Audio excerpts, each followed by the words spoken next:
చేతులెత్తి అందరూ ఒక్కసారి స్టడీగా ఉండండి. ఇంకొక అర్ధగంట దేవుని వాక్యం. ఒక్కసారి రెండు చేతులెత్తి చేతులు ఊపండి అందరూ. ఇప్పుడు స్తోత్రం చెప్పండి. హల్లెలూయా చెప్తానే ఉండండి. దేవునికి మహిమ కలుగును గాక, యేసయ్యకు మహిమ కలుగును గాక. దేవుని సన్నిధిలో చక్కగా మనం దేవుని సన్నిధిలో ఎంత సంతోషంగా దేవుని స్తుతిస్తామో, ఎంత సంతోషంగా దేవుని గణపరుస్తామో, మన పట్ల ఆయన ప్రణాళిక అంత గొప్పగా ఉంటుంది. చాలా సంతోషం. అట్లాగనే మరి రెండో వర్తమానానికి మనం వచ్చినందుకు దేవుని స్తుతిద్దాం, దేవుని గణపరుచుకుందాం. ఆయనకు మహిమ కలుగునుగాక. మరి దేవుని వాక్యం ఆలకించుటకు సిద్ధపడుతున్నటువంటి మీ అందరికీ మరొకసారి నా నిండు మనస్సుతో చేతులు జోడించి హృదయపూర్వకమైన వందనాలు తెలియజేస్తున్నాను. మంచిది. మొదటి వర్తమానాన్ని కంటిన్యూ చేస్తున్నా నేను ఈరోజు. మొదటి వర్తమానాన్ని, మొదటి సందేశాన్ని కొనసాగిస్తూ ఉన్నా. ఇంకా దేవుని సన్నిధిలో గడిచిన నెలంతా మనందరినీ దేవుడు క్షేమంగా ఆరోగ్యంగా ఉంచాడు అని నేను నమ్ముతున్నాను. దేవుని దయలో, దేవుని కృపలో. అవునా ఏమా? ఈ వేసవి కాలంలో కూడా, ఏ కాలం, ఈ సమ్మర్లో కూడా, ఇంత వేడిమిలో కూడా మండుతున్న ఈ అగ్నిగుండంలాగా ఉన్నప్పటికీ దేవుడు మనందరి మీద ఒకటి ఉంచాడు. మేఘ స్తంభము. అందరూ అనండి. ఏ స్తంభము? ఇశ్రాయేలీలు ప్రజల మీద వాళ్ళకి పగలు ఎండ దెబ్బైనను రాత్రి తగలకుండా ఏ ఉంచాడు? పగలే ఉంచాడు మేఘస్తంభం, రాత్రి ఉంచాడు. దేవుడు ఈ వేసవి కాలములో కూడా ఎవరు ఎండకు భయపడవలసిన పని లేదు, జడవలసిన పని లేదు. మరలా పాస్టర్ గారు మీకేంటండి, ప్రసంగం చేసిపోయి గదిలో ఉంటారు. గదిలో ఉంటల్లా యేసయ్య ఉన్నాడు. పరిచర్య పరుగులెత్తాలి. ఉండనీడు ఉండేస్తాడనుకున్నారా? లేదు, పరుగులెత్తాలి. వేసవిలో కూడా నువ్వు ఎంత ఎండ అయినా వానైనా, ఎందుకని ఒప్పుకున్న నేరానికి పరుగులెత్తాల్సిందే. దేవుని పని. అంత వృద్ధాప్యంలో ఉన్న అమ్మమ్మ గారు, నాయన గారే వాళ్ళల్లో మనమే పాటి వాళ్ళం. దేవుని స్తోత్రం చెప్పండి. అమ్మమ్మ రొప్పుతానైనా, రోసుకుంటానైనా వచ్చేది కుటుంబ ప్రార్థనలకి. పడతా లెగుతా ఆటో ఎక్కలేకపోయినా బలవంతంగా 10 మంది కలిసి ఆటో ఎక్కించి నేను అనేవాడిని, అమ్మమ్మ సంఘం మేమున్నాం కదా అంటే, అయ్యా నా ప్రాణం ఊరుకోదయ్యా. లాస్ట్లోనైనా చూడండి, ఏమండి, అమ్మమ్మ ప్రాణం హాస్పిటల్లో పోలా. అమ్మమ్మ ప్రాణం హాస్పిటల్లో పోలా. ఎక్కడ పోయింది? మందిరంలో అడుగు పెట్టగానే అమ్మా మందిరం చూసింది, మందిరాన్ని చూసింది, ప్రాణం విడిచింది. స్తోత్రం చెప్పండి. చూడండి, ఆమె తపనంతా ఎక్కడుంది? నేను మందిరం వెళ్ళి దేవుడు నాకు ఇచ్చిన ఇల్లు, నా బిడ్డలను చూసేదాకా ఈ ప్రాణం ఇట్లాగని నిలుపయ్యా. తపన చివరి వరకు దేవుని పని చేసిన బిడ్డ, చివరి వరకు అలుపు ఎరగని బిడ్డ. అలుపు సొలుపు అనేది ఎరగదు. మరి మనమేమంటున్నాం? పాస్టర్ గారి ఇటండా. దేవుని స్తోత్రం. ఎంత వేడిమైనా ఆయన ఏముంచుతాడు? పగలు చెప్పాలి. పగలో మేఘస్తంభం మన మీద ఉండి ఆయన ఆరోగ్యాన్ని దేవుడు మనకు దయచేయునుగాక. దేవుని సన్నిధిలో అందుకనే దేవుడు ఈ వేసవి కాలంలో కూడా దేవుడు ఆయన శక్తినిచ్చి బలాన్నిచ్చి మనకందరికీ ఆయన కృపనిచ్చిన దేవునికి మహిమ కలుగునుగాక. ప్రియమైన దేవుని పిల్లలారా, పోయినటువంటి ఆదివారం వాక్యం గుర్తుందా? రెండో వర్తమానం పోయిన ఆదివారం రెండో వర్తమానం. అమ్మా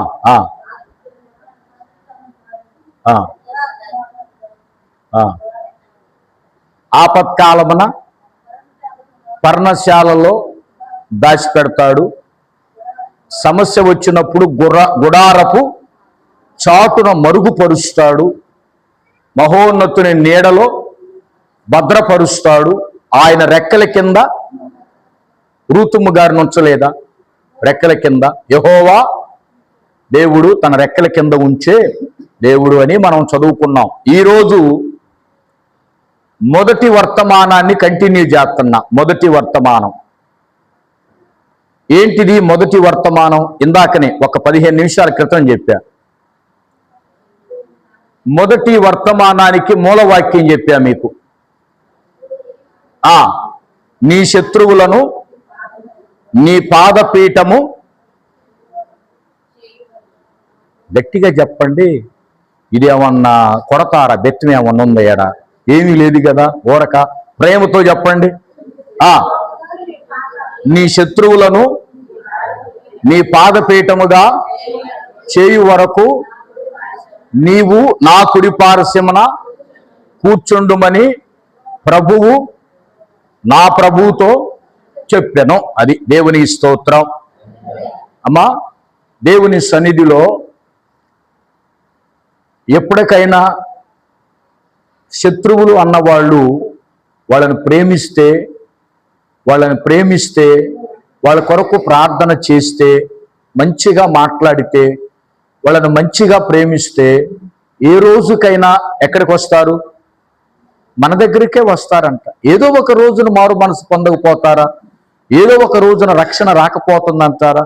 ఏదో ఒక రోజున వాళ్ళకి పశ్చాత్తాపం రాకపోతుందంటారా? వస్తుంది. పెంతెకొస్తు పండగ దినాన 3000 మందికి ఏమొచ్చింది? పశ్చాత్తాపం రాలేదా? అయ్యో, ఈ ప్రభువునా మేము సిలువేసింది, ఈ ప్రభువునా మేము కొట్టింది, ఈ మహానుభావున్నా మేము హింసించింది, ఇంతటి వ్యక్తిని మేము ఎందుకు ఇలాగా చేశామని వాళ్ళు పశ్చాత్తాపడలేదా? వాళ్ళు ఏడవలేదా? వాళ్ళు కన్నీరు కారవలేదా? రొమ్ము కొట్టుకోలేదా? గుండెలు బాదుకోలేదా? అది సత్యము. దేవుని గ్రంథములో జరిగింది. అట్లాగనే బైబిల్ గ్రంథములో కొద్ది నిమిషాలు ఇంకొక వ్యక్తిని నేను జ్ఞాపకం చేస్తున్నా. జాగ్రత్తగా వినండి. రాళ్లతో కొడతన్న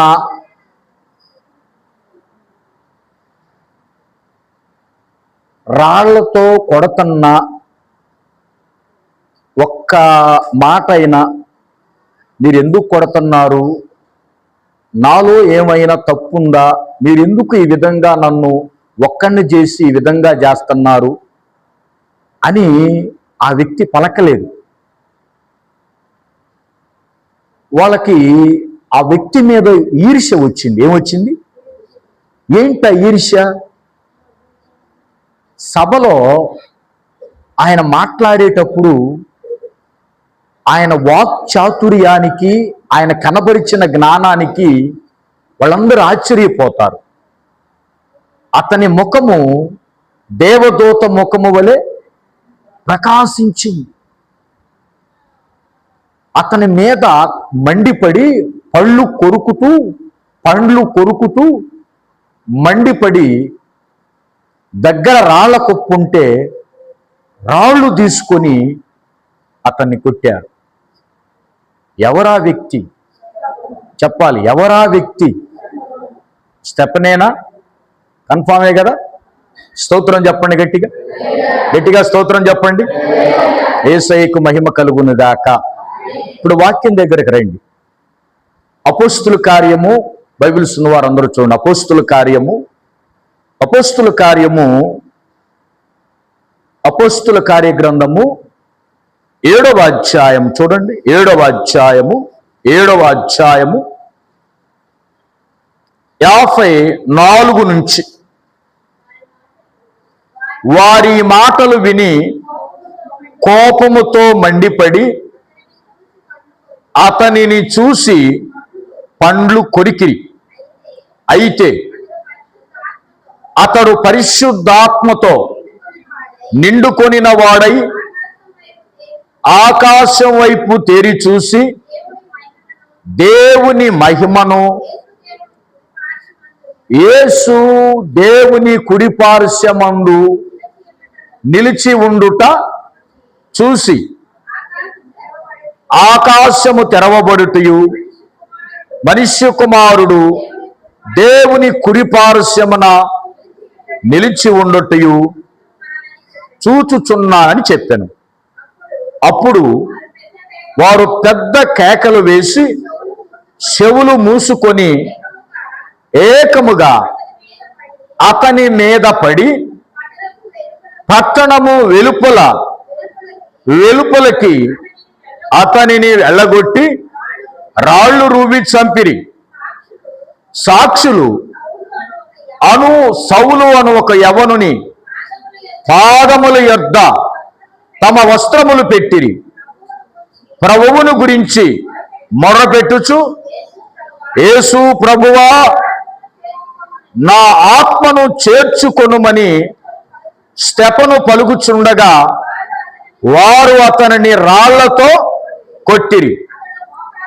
అతడు మోకాళ్ళూని, ప్రభువా, వారి మీద ఈ పాపము మోపకుమని గొప్ప శబ్దముతో పలికెను. ఆ మాట పలికి నిద్రించెను. సౌలు అతని సావునకు సమ్మతించెను. యేసయ్యకు మహిమ కలుగునుగాక. ఈ వ్యక్తిని గురించి మనందరికి తెలుసు. ఎవరు ఈ వ్యక్తి? స్టెఫను. అసలు స్టెఫను ఎవరు? సంఘములో అతని బాధ్యత ఏంటి? ఎవరు చెప్తారు? బైబిల్ చదివిన వాడు, అపోస్తుల కార్యం చదివిన వాడు, అందుకని బైబిల్ చదవాలి. స్టెఫనుకు అపోస్తులు ఇచ్చిన ఒక పని ఇచ్చారు. ఒక పని కొరకు అపోస్తులు దేవుడు కలిసి ఇతను ఏర్పాటు చేసుకున్నారు. ఆ పని ఏంటి? కానుకలు పట్టటం కాదు. దేవుని వాక్యం చెప్పటం కాదు. స్తోత్రం చెప్పండి. పలహారం పంచే వరం. అందరూ అనండి, పలహారం పంచే వరం. ఏ వరం? స్టెఫను వాక్యం చెప్పలా, స్టెఫను కానుకలు పట్ల. స్టెఫనుకి అపోస్తులు ఇచ్చిన సంఘములో పరిచర్య ఏంటంటే, జాగ్రత్తగా వినండి, ఆహారం పంచటం. అంటే ఆ రోజుల్లో యేసుక్రీస్తు వారి దగ్గరికి, అపోస్తుల దగ్గరికి వచ్చే వాళ్ళకి పేదవాళ్ళకి ఆహారం పెట్టేవాళ్ళు, లేని వాళ్ళకి ఆహారం పెట్టేవాళ్ళు. అపోస్తుల దగ్గరికి వచ్చిన వాళ్ళకి ఆహారం పెట్టేవాళ్ళు. అపోస్తులే ఆహారం పెడితే కుదరట్లా. వీళ్ళు వాక్యం చెప్పాలి, వీళ్ళు ప్రార్థనలో ఉండాలి. అందుకనే ఆహారం పంచి పెట్టడానికి 7 అపోస్తులు ఏర్పాటు చేసుకున్నారు. 7 ఏర్పాటు చేసుకున్నారు. ఆ 7 ఈ స్టెఫను ఒక్కడు. గట్టిగా స్తోత్రం చెప్పండి. ఏమండి, సేవకులే పరిశుద్ధాత్మ చేత నింపబడ్డారు. పలహారం పెట్టే వాళ్ళు కూడా. అర్థమవుతుంది కదా అమ్మా? ఎంతమందికి అర్థమైంది? చేయొద్దండి. మందిరములో పరిచర్య చేసే వాళ్ళందరూ దేని చేత నింపబడాలి?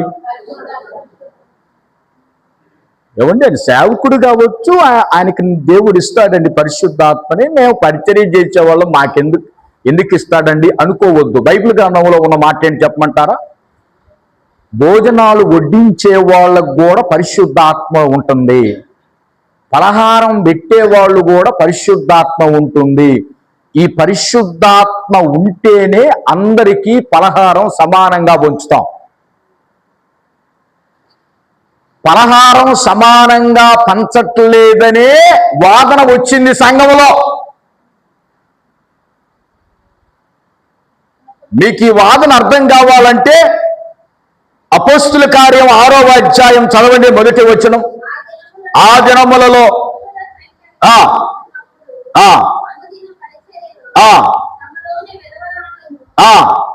చిన్న చూపు చూసిరని హెబ్రీల మీద గ్రీకు భాష మాట్లాడు యూదులు సణుగుకొనిరి. ఇప్పుడు స్తోత్రం చెప్పండి. ఇప్పుడు సమస్య ఏందో చెప్పండి. అపోస్తలుల మందిరంలో సమస్య ఏంది? యూదులు, వీళ్ళు యూదులు, సేవకులు యూదులు, వస్తున్న వాళ్ళు యూదులు. అక్కడ అందరు సంఘంలో యూదులే ఉన్నారు. గ్రీకులు కొంతమంది వస్తున్నారు. వీళ్ళు యూదులు కాదు, వీళ్ళు గ్రీకులు. అయితే ఈ యూదులు పలహారం పెట్టమంటే ఏం చేస్తున్నారో తెలుసా? వాళ్ళకేమో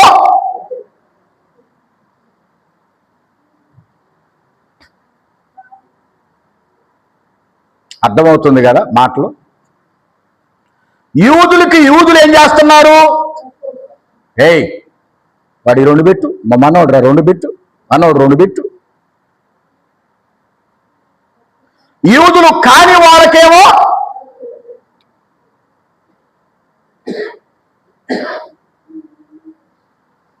అర్థమవుతుందా? అర్థమై స్తోత్రం చెప్పు, గట్టిగా చెప్పు, సంతోషంగా చెప్పు. సమస్య మొదలైంది. ఇప్పుడు వీళ్ళు వాక్యం వినుకొని ఏం చేస్తున్నారు? చెవులు కొరుక్కుంటున్నారు. ఏ చెవులు? ఏయ్ వాడికి ఏందిరా 2 లోడ్లు పెట్టిండు, మనకేంది 1 లోడ్డు పెట్టిండు, అసలు ఏందంటావు? పేతురు గారు వాక్యం చెబుతున్నాడు. చెప్పన కాదు, అపోస్తలులు వాక్యం చెబుతున్నారు. ఈ పలహారం దగ్గర ఏమొచ్చింది? సమస్య వచ్చింది పలహారం దగ్గర. ఈ యూదులు చూసి పెడుతున్నారు. గ్రీకులో ఉన్నటువంటి భర్త లేని వాళ్ళు ఉంటారే విధవరాండ్రకి, వాళ్ళకేమో చిన్న సూపులు 2 రకాలు. పెద్ద సూపు, ఎంతమంది తెలుసు ఈ విషయం? పెద్ద సూపు నా మాట కదా, బైబిల్లో ఉన్న మాట. ఏ చెప్పినా బైబిల్లోని చెబుతాను నేను. చిన్న సూపు చూశారని వాళ్ళు యూదులు కంప్లైంట్ చేశారు. ఎవరికి? అపోస్తలులకి. అయ్యా మీరేమో యూదులకు పలహారం ఇచ్చారు, మీరేమో యూదులకు పలహారం మంచమే పెట్టారు, వాళ్ళేమో వాళ్ళ యూదులకు మాత్రం మరింత పెడుతున్నారు, మాకేమో ఇట్లాగా రాలుపుతున్నారు అనగానే అపోస్తలులు అసలు సమస్య యేసయ్య ప్రార్థన చేశారు. దేవుని స్తోత్రం చెప్పండి. ఎవరు ప్రార్థన చేశారు? వాళ్ళు. అయ్యా ఇదంతా కాదయ్యా, ఈ సేవ అంతా పాడైపోయేది ఆహారం కాడేనయ్యా, పలహారం కాడే పాడైపోతుందయ్యా, మరి దీని సంగతి ఏంటయ్యా ప్రభు అని అపోస్తలులు ప్రభు సన్నిధిలో ప్రార్థన చేస్తే దేవుడు అన్నాడంట, ఈ సమస్య తీరాలి అంటే మీరు కూర్చొని ప్రార్థన చేయండి. మీరు సంఘములో 7 ఎన్నుకోండి. ఎంతమందిని? ఈ 7 కూడా ఎలాంటి వారై ఉండాలో తెలుసా? ఎలాంటి వారై ఉండాలో తెలుసా? 7 కూడా ఎలాంటి వారై ఉండాలి? 3వ వచనం ఎలాంటి వారై ఉండాలి? పలహారం పెట్టేవాళ్ళు, ఆహారం మంచి పెట్టేవాళ్ళు. కాబట్టి సహోదరులారా, ఆత్మతోను జ్ఞానముతోను నిండుకొని మంచి పేరు పొందిన 7 మనుషులను మీలో ఏర్పరుచుకొనుడి, మేము వారిని ఈ పనికి. అపోస్తలులు చెప్పారు సంఘముతో, అమ్మా మేము ఎవరిని బిలం, మీరు సంఘమంతా కూర్చొని ఆత్మతో జ్ఞానముతో మంచి పేరు ఉన్నోళ్ళని 7 మీరు ఎన్నుకోండి, ఈ పనికి వాళ్ళని మేము అపాయింట్మెంట్ చేస్తామన్నారు. గట్టిగా చప్పట్లు కొట్టండి.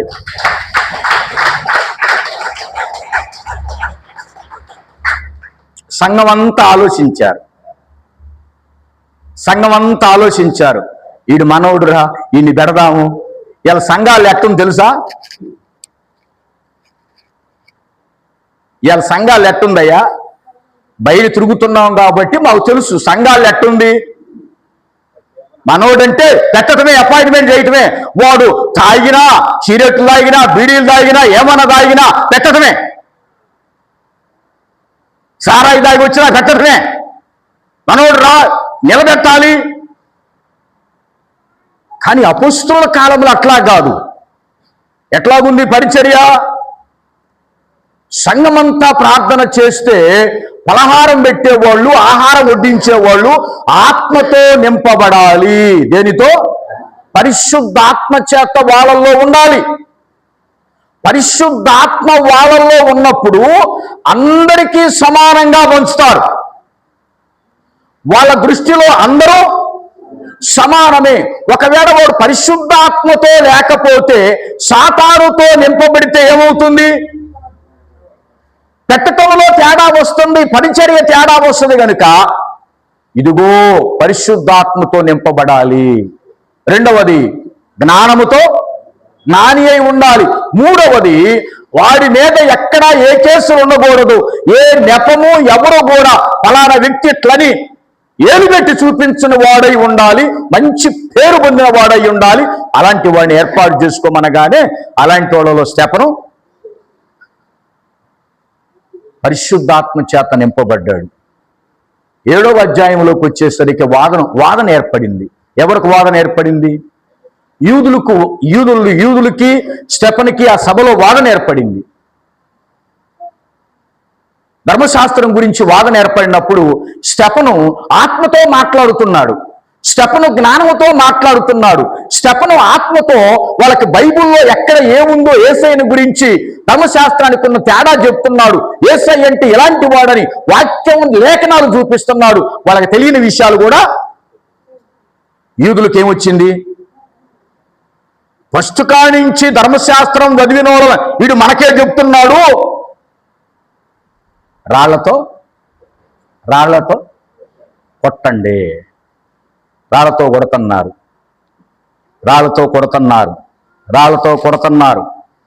ఏమన్నాడు? 60వ వచనం ఏమన్నాడు? ప్రభువా వారి మీద ఈ పాపము మోపకుమని గొప్ప శబ్దముతో గట్టిగా స్తోత్రం చెప్పండి. జాగ్రత్తగా వినండి. రాళ్లుతో కొడుతున్న వారిని, హింసిస్తున్న వారిని మీరు ఎందుకు కొడుతున్నారు అనే మాట అనకుండా, తండ్రి ఈ నేరము ఏ నేరము అమ్మా వినండి జాగ్రత్తగా. ఏ నేరము? ఈ ఒక నీతిమంతుణ్ణి రక్తము చిందించటం మహాపాపము. ఒక నీతిమంతుడి రక్తము చిందిస్తే మహాపాపము. ఎక్కడుందో తెలుసా? పాత నిబంధనలో ఒక నీతిమంతుడు రక్తము బొట్టు కింద పడితే ఆ దోషము వాళ్ళ మీద ఉంటుంది. హేబేలు విషయంలో, ఏ విషయంలో? హేబేలు విషయంలో చంపినప్పుడు ఆ దోషం ఎవరి మీదకి వచ్చింది? కయ్యూను మీదకి వచ్చింది. దేశ దిమ్మరై పిలాతు అన్నాడు, ఈ నీతిమంతుని జోలికి నేను రాను, ఇతని రక్తానికి నేను అపరాధులు మీరు అవుతారంటే ఆయన రక్తము అపరాధం మా మీద పడుతుంది, కొట్టండి అన్నారు. రక్తం ఇశ్రాయేలు మీద పడింది. నీతిమంతుని రక్తం అపరాధం. ఒక నీతిమంతుణ్ణి రాళ్లతో కొడితే ఆ రక్తము కింద ఒరిగితే అది అపరాధం అని దేవుడు చెప్పాడు. ఎందుకో తెలుసా? ఆ రక్తాన్ని గురించి నేను విచారిస్తానన్నాడు పాత నిబంధనలో. దేవునికి స్తోత్రం. నేను తీర్పు తీరుస్తానన్నాడు దేవుడు. అందుకని ప్రియమైన దేవుని పిల్లలారా, రాళ్లతో కొడతంటే ఒక్క మాట కూడా మాట్లాడాడా? ఏమని ప్రార్థన చేశాడు? అయ్యా, ఈ నేరం వాళ్ళ మీద మోపుతావేమో, ఈ దోషం వాళ్ళ మీద మోపుతావేమో, ఈ దోషం వాళ్ళ మీద మోపి వాళ్ళ కుటుంబాలు పాడైపోతాయి, వాళ్ళు ఎవరికి వాళ్ళు అయిపోతారు, వాళ్ళు నీ రాజ్యానికి రారయ్యా, ఎట్లాగైనా నేను పోయేవాడిని, ఎట్లాగైనా పోతున్నా, నేను చనిపోతున్నా, నేను పోతూ వీళ్ళ కొరకు ప్రార్థన చేసి వెళ్తున్నానా, ఎట్లాగైనా నేను వెళ్తున్నా, నేను రాళ్ళతో సావగొడుతున్నారు, నా ప్రాణం పోతుంది, ఇప్పుడు అర్థమవుతుంది స్టెఫనుకి, నా ప్రాణం పోతుంది. పోయేటప్పుడు ఏమని ప్రార్థన చేశాడు? అయ్యా వీరేమి చేయుచున్నారు? యేసు ప్రభు ప్రార్థన చేసినట్టు. ఎవరు ప్రార్థన చేసినట్టు? యేసు ప్రభు ప్రార్థన చేసినట్టు ఈయన కూడా ఏం చేశాడమ్మా? ప్రార్థన చేసి ప్రాణాన్ని, ఈ మాట పలికి నిద్రించెను. నిద్రించడం అంటే ఈ నిద్ర కాదండి, ఈ నిద్ర కాదు, మనం పోయే నిద్ర కాదు, శాశ్వతమైన నిద్రపోయాడు. సౌలు అతని సావునకు, ఇప్పుడు సౌలు ఏం చేశాడు? అతన్ని చంపటానికి సౌలు పర్మిషన్ ఇచ్చాడు. సౌలు అంటే ఎవరో తెలుసా? ఇప్పుడు మనం చదువుకుంటున్న పత్రికలు రాసిన పౌలు గారే. ఒకప్పుడు దేవుణ్ణి ఎరగనప్పుడు సౌలు గారు ఒక నీతిమంతుణ్ణి దగ్గరుండి చంపించాడు, రాళ్లతో సావగొట్టించాడు. కానీ సౌలు కోసం స్టెఫను ప్రార్థన చేశాడు. ఏమనో తెలుసా? ఏదో ఒక రోజున తండ్రి నన్ను చంపి వెళ్ళిపోతున్నాడు, ఏదో ఒక రోజున ఈ సావునకు సమ్మతించిన ఈ సౌలు నీవు దర్శించబోతున్నావు. గట్టిగా చప్పట్లు కొట్టండి. ఈ సౌలు నీవు దర్శించబోతున్నావు, ఈ సౌలుకు మారు మనస్సును ఇవ్వబోతున్నారు. ఏ నీతిమంతుడిని చంపాడో ఆ నీతిమంతుడైన యేసయ్యను గురించి ప్రకటించే కాలం రావాలి ప్రభు అని ఏం చేశాడు? ప్రార్థన చేసి చనిపోయిన తర్వాత 7వ అధ్యాయములో ప్రార్థన చేశాడు. 8వ అధ్యాయములో ప్రార్థన చేసే కొద్ది ఇంకా సౌలుకి ఏమైంది? బలం పెరిగి హింసించడం మొదలుపెట్టాడు. 9వ అధ్యాయంలో పట్టుకునే టైం వచ్చింది. ఏ టైం అయ్యా? ఏ టైము?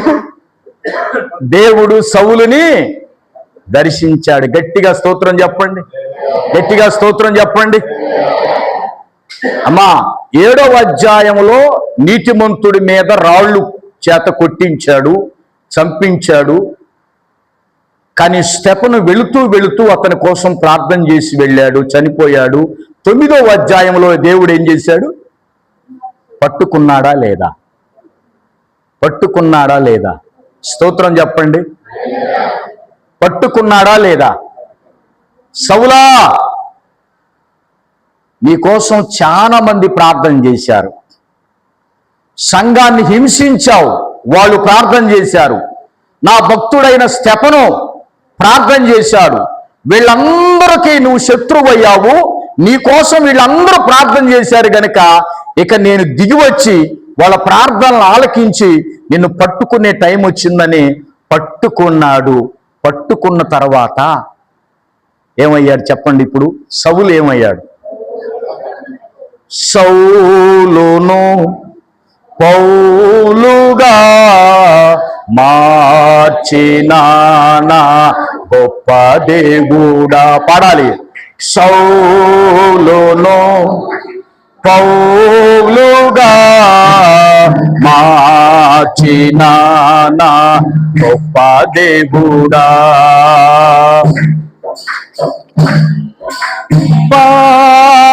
నాలో నన్ను నీవు మార్చుమయ్యా, నీలో ప్రేమ నాలో నింపి నన్ను మార్చుమయ్యా, ఉండాలని నీతో చిన్ని ఆశయ్యా. ఓ యేసయ్యా, నీతో నేను నడవాలని. పాడదామా సంతోషంగా?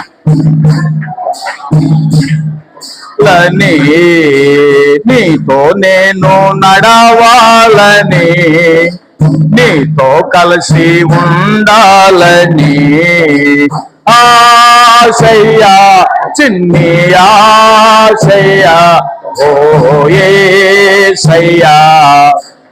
కొట్టు. ఆశయ్యా యేసయ్యా నీవే తీర్చాలయ్యా సౌలును పౌలుగా మార్చిన నా గొప్ప దేవుడా. సౌలును విమలమ్మ గట్టిగా సపోర్ట్లు. స్తోత్ర.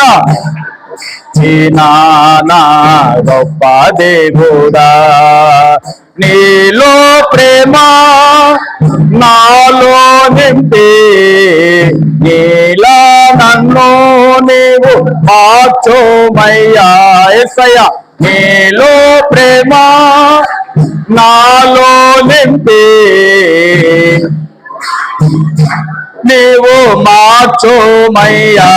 నీలా ఉండాలని నీతో ఉండాలని చిన్ని ఆశయ్యా ఓ యేసయ్యా.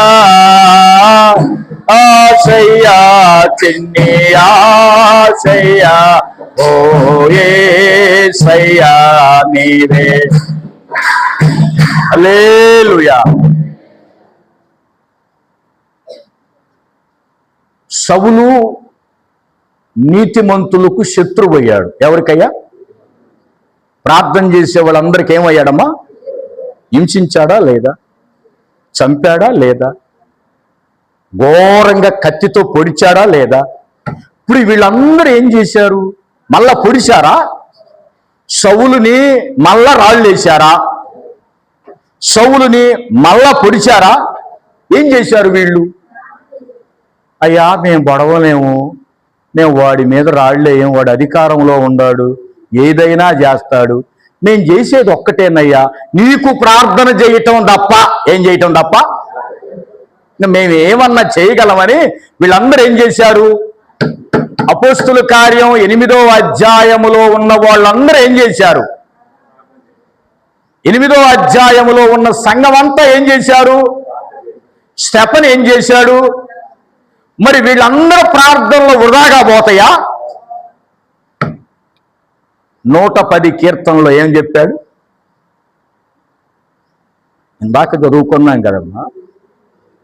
110 నీ శత్రువులను మరలా నీ పాదాల దగ్గరకు వచ్చేదాకా నువ్వు నా దగ్గర ప్రార్థన చేయి, నా దగ్గర మొరపెట్టు, నేను చూసుకుంటా వాళ్ళ సంగతని వీళ్ళందరూ ప్రార్థన చేస్తే సౌలుని తీసుకొచ్చి ఎక్కడ కూర్చోబెట్టాడు? ఏ యేసయ్యనైతే హింసించాడో, ఏ యేసయ్యనైతే బాధ పెట్టాడో, ఏ యేసయ్యనైతే కొట్టాడో, తిట్టాడో, పొడిచాడో, పెట్రోల్ పోసి తగలబెట్టాడో ఆ యేసయ్య దగ్గరికి వచ్చి దీనుడై మోకరించి ఏం చేస్తున్నాడు? చెప్పాలి, ఏం చేస్తున్నాడు? చెప్పాలి, ఏం చేస్తున్నాడు? ప్రార్థన చేస్తున్నాడు. దేవునికి మహిమ కలుగునుగాక. అంటే దేవుడు ఏం చేశాడు? సింహం, సౌలు గారు సింహం. కోరలు ఏం చేశాడు? మా అందరు నాకలి చూడండి. కోరలు ఏం చేశాడు? సింహానికి కోరలు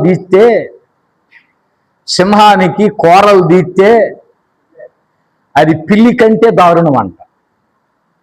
సింహానికి బలం ఏంటో తెలుసా? ఆ కోరలు గనక పళ్ళు లేవనుకో,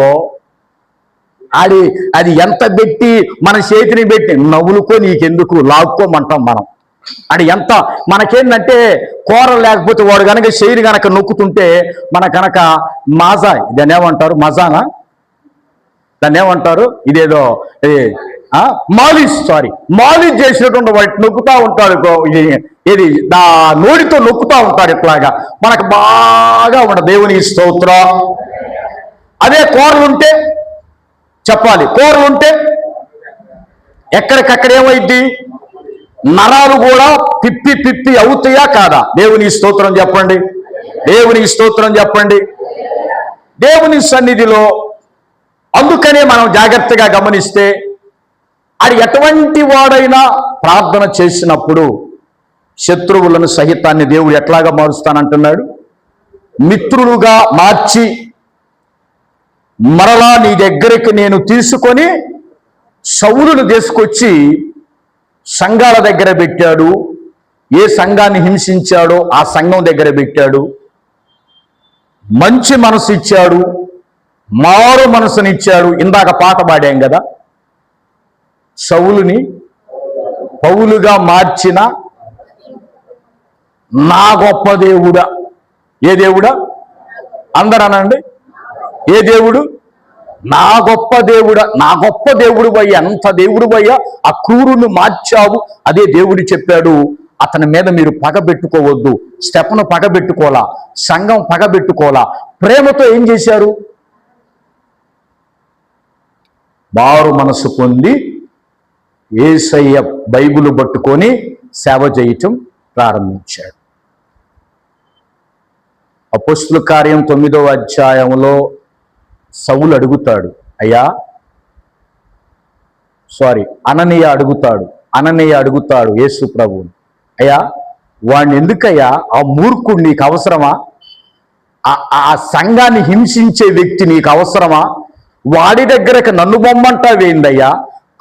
నేను కళ్ళు మూసుకోగానే వాడు కత్తితో బొడుకుతాడేమోనయ్యా, ఎందుకయ్యా నన్ను వాడి దగ్గరే పంపిస్తున్నావంటే దేవుడు అన్నాడు, కోరలను తీసేసా, వెళ్ళు, దీనికి నిన్నేం చేయడు. దేవునికి స్తోత్రం చెప్పు. ఏం తీసేసాడంట?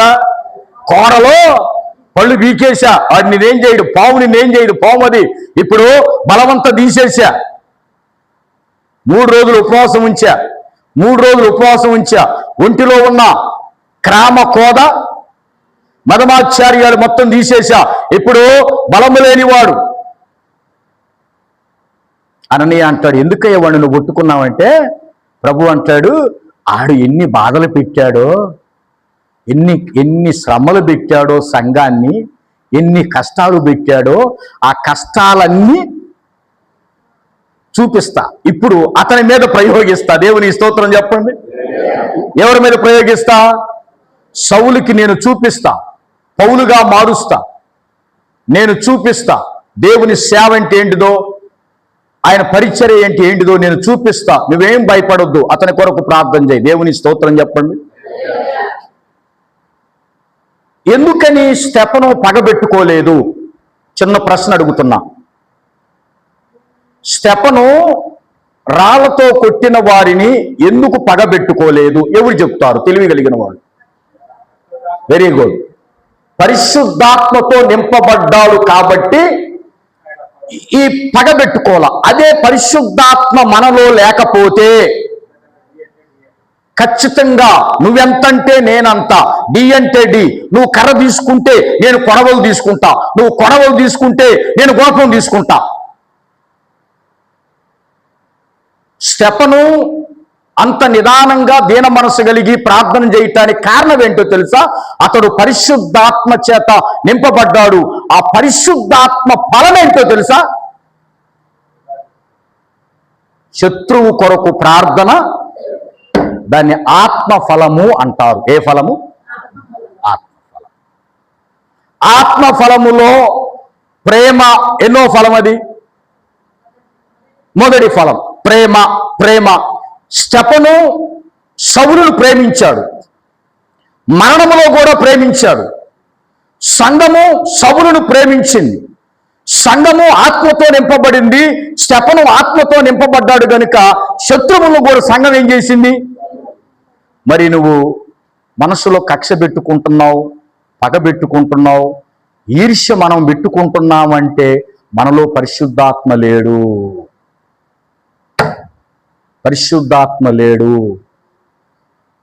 పరిశుద్ధాత్మ అంటే ఏమనుకుంటున్నావు మనం? సహజంగా ఎగిరి కాస్త గంతులేసి, కాస్త స్తుతియారాధనలో గంతులేసి గనక భాషలు మాట్లాడితే పరిశుద్ధాత్మ. అది ఒక భాగం, పరిశుద్ధాత్మలో ఒక భాగం. పరిశుద్ధాత్మ ఉన్న వ్యక్తి క్షమించే స్వభావం కలిగి ఉంటాడు. ఏం కలిగి ఉంటాడు? పరిశుద్ధాత్మ నీలో ఉంటే నువ్వు క్షమించగలవు. పరిశుద్ధాత్మ లేకపోతే ఎన్నటికీ ఇతరులని క్షమించవు. స్టెఫను గురించి ఒక పాఠం ఈరోజు, ప్రభువును గురించి ఒక పాఠం. ఇంకొక వ్యక్తిని చెప్పి నేను ముగిస్తా 10 నిమిషాలలో. ఎలీషాని పట్టుకోవటానికి 50 మంది వచ్చారు. ఎంతమంది వచ్చారు? ఎలీషాని పట్టుకోవటానికి 50 మంది వచ్చారు సైనికులు. ఎలీషా శిష్యుడు గెహజీ ఉన్నాడు కదా, గెహజీ ఏమన్నాడో తెలుసా? అయ్యగారు, మనల్ని పట్టుకోవటానికి వాళ్ళు వచ్చారు, వాళ్ళు మనల్ని పట్టుకొని పోతారు, వాళ్ళు మనం పట్టుకొని పోతారు, ఇంకే ఉంది, వాళ్ళు మనల్ని పట్టుకొని పోవటానికి వచ్చారు, మనల్ని చంపేస్తారని గెహజీ అంటున్నాడు. ఎలీషా ఏమన్నాడో తెలుసా? తండ్రి, వీళ్ళ కళ్ళన్నీ మూయి ప్రవ్వా, వీళ్ళ నేత్రాలు మూయబడునుగాక అని ప్రార్థన చేయగానే వాళ్ళ కళ్ళన్నీ ఏమైనాయి? 50 మంది బంట్రవుతులు గుర్రాల మీద వచ్చిన వాళ్ళు కళ్ళు పోయినాయి. ఇట్లాగా తడువుకుంటా ఉన్నారంట. ఎలీషా వాళ్ళ 50 మందిని తీసుకెళ్ళి యోధా రాజు దగ్గర నిలబెట్టాడు, రాజ్యంలో నిలబెట్టాడు. అయ్యా, వీళ్ళు మన దేశంలోకి వచ్చారు, నన్ను పట్టుకోవటానికి వచ్చారు, కళ్ళు పోయిని, వీళ్ళని తీసుకొని వచ్చా అనగానే రాజుగారు ఏమన్నారు తెలుసా? మనకు చిక్కారు కాబట్టి చంపండి, వాళ్ళ శిరస్సులు ఖండించండి అన్నాడు. కానీ ఎలీషా ఏమన్నాడో తెలుసా?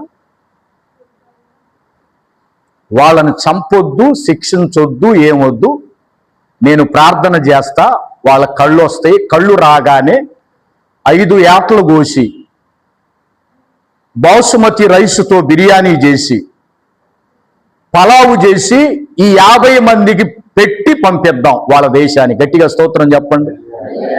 రాజుగారు అన్నారు, నీకేమన్నా మైండ్ పోయిందా అండి ఎలీషా గారు? ప్రార్థన చేసి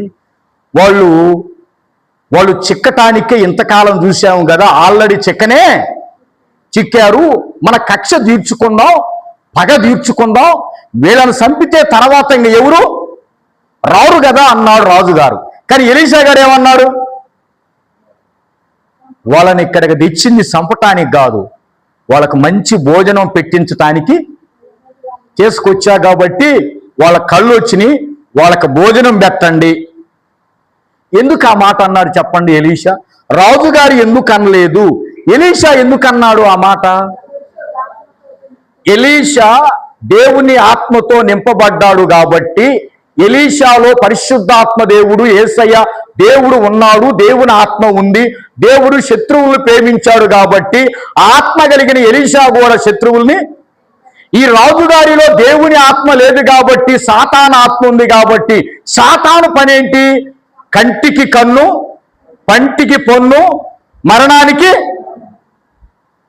అట్టొద్దు, వాళ్ళ మంచి భోజనం పెట్టి పంపిద్దామని మంచి భోజనం పెట్టి పంపించగానే ఈ 50 మంది వెళ్ళారంట వాళ్ళ రాజుగారి దగ్గరికి వెళ్ళి, రాజుగారు, వాళ్ళను మనం ఏమో అనుకున్నాం కానీ వాళ్ళు మంచోళ్ళండి, చంపాల్సిన మమ్మల్ని చంపకుండా మంచి భోజనం పెట్టి మన దేశంలో విడిచిపెట్టారండి, ఆ దేశం జోలికి మనం జీవితంలో.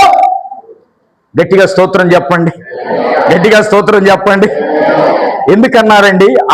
ఆ రోజు నుంచి ఇక ఆ రాజుగారు ఎలీషా బ్రతికినంత కాలం ఎలీషా ఉన్న రాజ్యంలోకి వాళ్ళు రాలేదంట. ఎందుకు రాలేదో తెలుసా?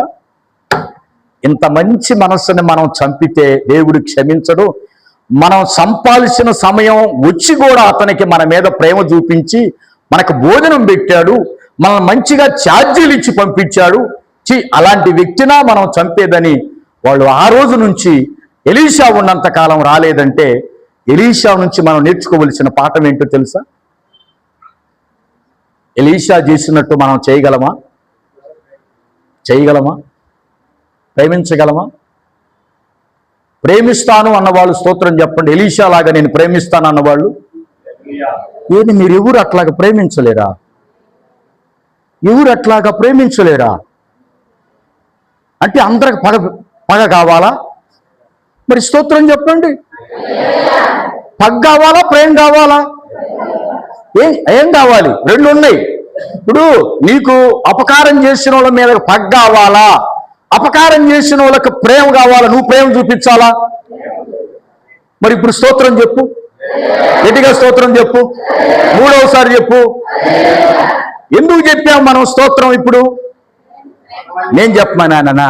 కాదు పాస్టర్ గారు, మాకు పగొద్దు. ఇంతగా దేవుని స్తుతిస్తున్న నేను, బల్లారాధన తీసుకుంటున్న నేను, ప్రేమతో నేను జీవించాలి. అది ఎటువంటి శత్రువైనా సరే, ఎటువంటి వాడే మూర్ఖుడైనా సరే, నేను ప్రేమతో బ్రతకాలి.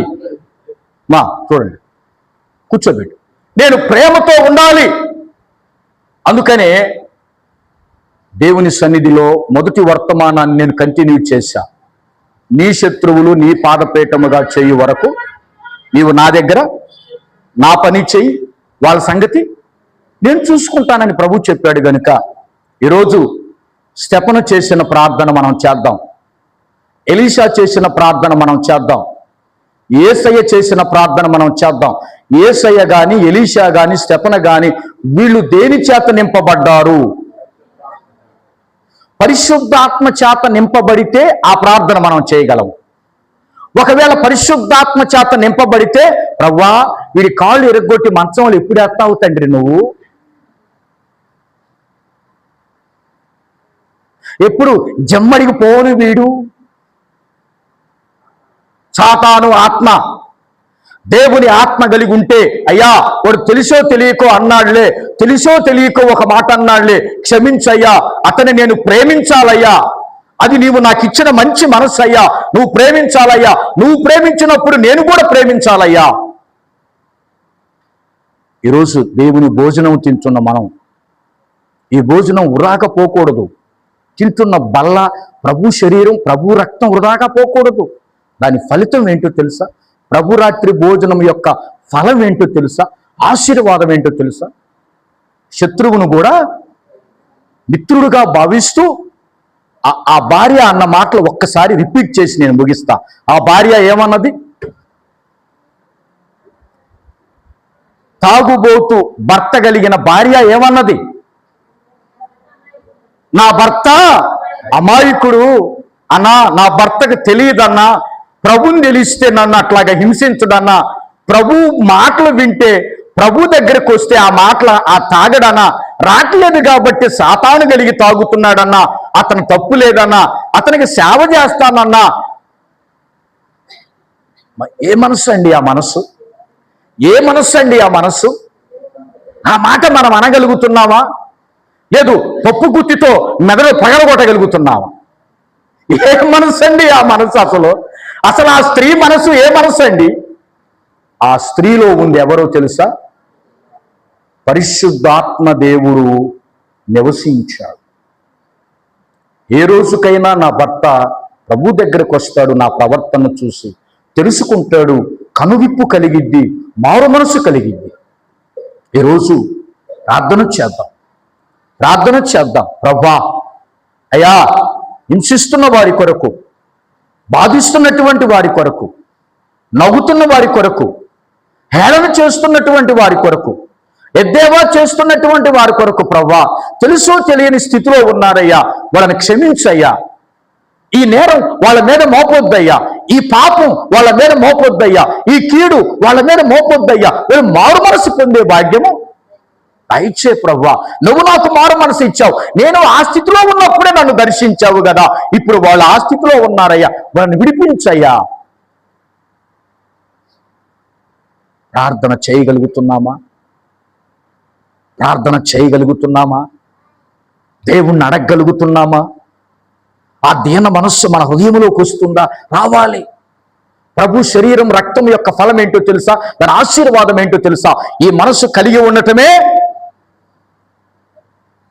1 యోహాను పత్రికలో 4వ అధ్యాయం మొదటి వచనం చదవండి. 1 యోహాను పత్రిక 4వ అధ్యాయం మొదటి వచనం.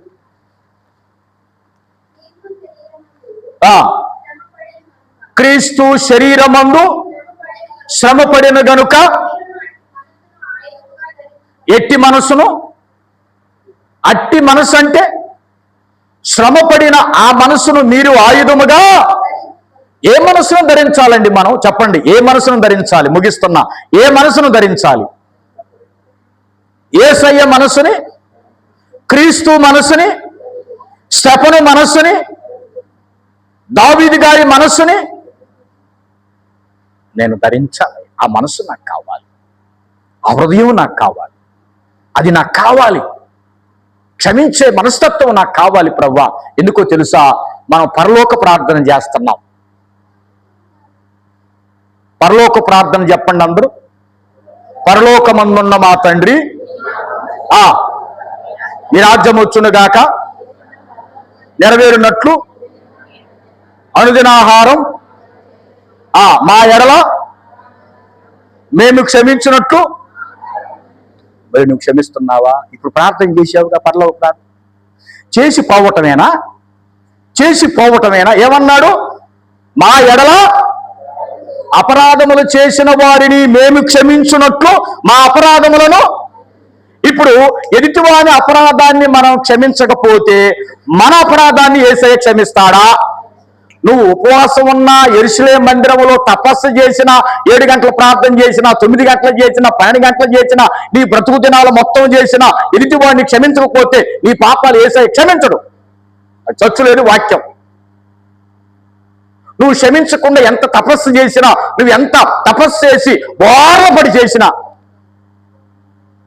కానీ ఎదుటివాడిని ఏం చేయాలి? మనం క్షమించే మనస్తత్వం లేకపోతే. అందుకని ఈరోజు ప్రభు నేర్పుతున్న పాఠం, స్టెఫన్ నేర్పుతున్న పాఠం, ఎలీషా నేర్పుతున్న పాఠం. మేము క్షమించాము కదా, మీరు కూడా క్షమించండి. ఆ రకంగా మనం క్షమించి ప్రభురాత్రి భోజనం తీసుకుంటున్న మనం, యేసయ్య నేను క్షమించే మనస్తత్వం నాకు దయచేయి ప్రభువా. శత్రువులు ఏ రోజుకైనా యేసయ్య పాదాల దగ్గరకు వస్తారయ్యా, అయ్యా నాకు అదేనా మనసు దయచేయి, నాకు ఆ తగ్గింపు మనసు దయచేయి. పగ తీర్చుకోవద్దు, కక్ష ఈర్ష్య పెంచుకోవద్దు. దాని వలన మనం తింటున్న భోజనం ఏమవుతుంది? ప్రభురాత్రి భోజనం వ్యర్థమైపోతుంది. వ్యర్థం కాకుండా ఉండాలంటే నేను క్షమించాలయ్యా అని మనం ప్రార్థన చేసుకొని క్షమాగుణం కలిగి యేసయ్య భోజనాన్ని మనం తిని ఆశీర్వదించబడదాం. దేవుడి మాటలు దీవించునుగాక. ఆమేన్. హల్లెలూయా, హల్లెలూయా, హల్లెలూయా. దేవునికే మహిమ కలుగునుగాక. ఆమేన్.